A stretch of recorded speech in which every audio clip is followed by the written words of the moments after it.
നടത്തിക്കൊണ്ടുപോകാൻ പൈസയില്ല, ശമ്പളം കൊടുക്കാൻ കയ്യിൽ പണമില്ല. എന്നാൽ എല്ലാ ചെലവുകളും നടക്കുന്നുണ്ട്, സുഖമായിട്ട് കാര്യങ്ങൾ കഴിയുന്നുണ്ട്. ഞാൻ പറഞ്ഞതുപോലെയല്ല വീണ പറഞ്ഞത്.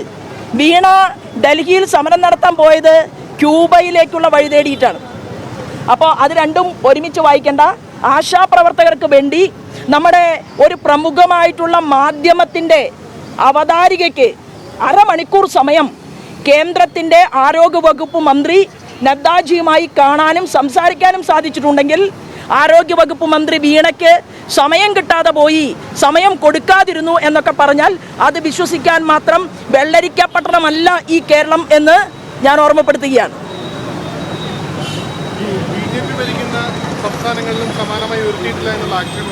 അതിനെ BJP ഭരിക്കുന്ന സംസ്ഥാനങ്ങളിൽ 2.5 മണിക്കൂറും 3 മണിക്കൂറുമാണ് ആശാപ്രവർത്തകരുടെ ജോലി എന്ന് പറയുന്നത്.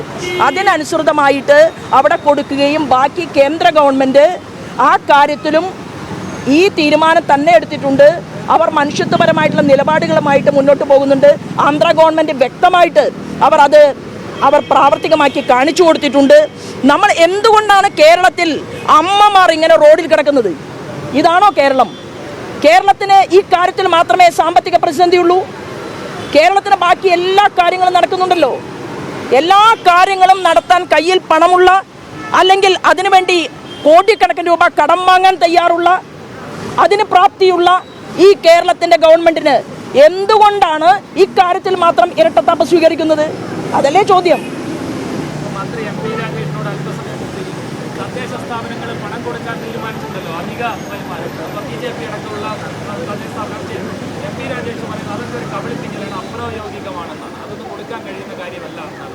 അപ്പോൾ ഒരു കാര്യം ചെയ്യട്ടെ, തദ്ദേശ സ്വയംഭരണ സ്ഥാപനങ്ങളുടെ കീഴിലേക്ക് ഈ ആശാപ്രവർത്തകരെ മാറ്റാൻ അതിന് ഒരു നിയമപരമായിട്ട് അതിനെന്തെല്ലാം ചെയ്യണം, എന്ത് ചെയ്താൽ അത് സാധിക്കും, അതൊന്ന് തീരുമാനമെടുക്കാൻ തദ്ദേശ സ്വയംഭരണ വകുപ്പ് മന്ത്രിക്ക് ഉത്തരവാദിത്തപ്പെട്ട ആളുകളുമായി ഇരുന്ന് ചർച്ച ചെയ്യാൻ സാധിക്കുമോ? എന്ത് കാര്യത്തിനും പരിഹാരമുണ്ടല്ലോ, എല്ലാ കാര്യത്തിനും പരിഹാരമുണ്ട്. പക്ഷെ വേണമെന്ന് തോന്നണം. നനച്ചാൽ ഞാൻ പുലിയെ പിടിപ്പാൻ, ആണാൽ നിനക്ക മാട്ടെ. ഇതാണ് കേരളത്തിൻ്റെ മുഖ്യമന്ത്രിയുടെ തീരുമാനം, ഇതാണ് മിസ്റ്റർ രാജേഷിൻ്റെ തീരുമാനം, ഇതാണ് ശ്രീമതി വീണയുടെ തീരുമാനം. ഞങ്ങൾ പറയുന്നത്, നിങ്ങൾ പണം കൊടുക്കൂ. കടം വന്ന എല്ലാ പൈസയും അത് കേരള ഗവൺമെൻറ്റിന് വാങ്ങിക്കൊടുക്കാൻ ഞങ്ങൾ കൂടെ വരാമെന്ന് പറയുന്നത് കേന്ദ്രത്തിലെ ആളുകളുമായിട്ട് ചർച്ച ചെയ്തിട്ടായിരിക്കുമല്ലോ. തീർച്ചയായിട്ടും അതിനുള്ളൊരു സമീപനം സ്വീകരിക്കൂ എന്നാണ് കേരളത്തിൻ്റെ മുഖ്യമന്ത്രിയോട് ഞങ്ങൾ പറയുന്നത്. ഇവിടെ വന്നൊന്ന് ചർച്ച നടത്തൂ, ഈ സ്ത്രീകളെ കാണൂ. പാവപ്പെട്ടവർ കരയുകയല്ലേ, വരുന്ന ആളുകൾ മുഴുവൻ ദുഃഖിക്കുകയാണ്. ഇവിടെ എത്തിപ്പെടുന്ന മുഴുവൻ ആളുകളുടെയും മനസ്സ് വേദനിക്കുകയാണ്.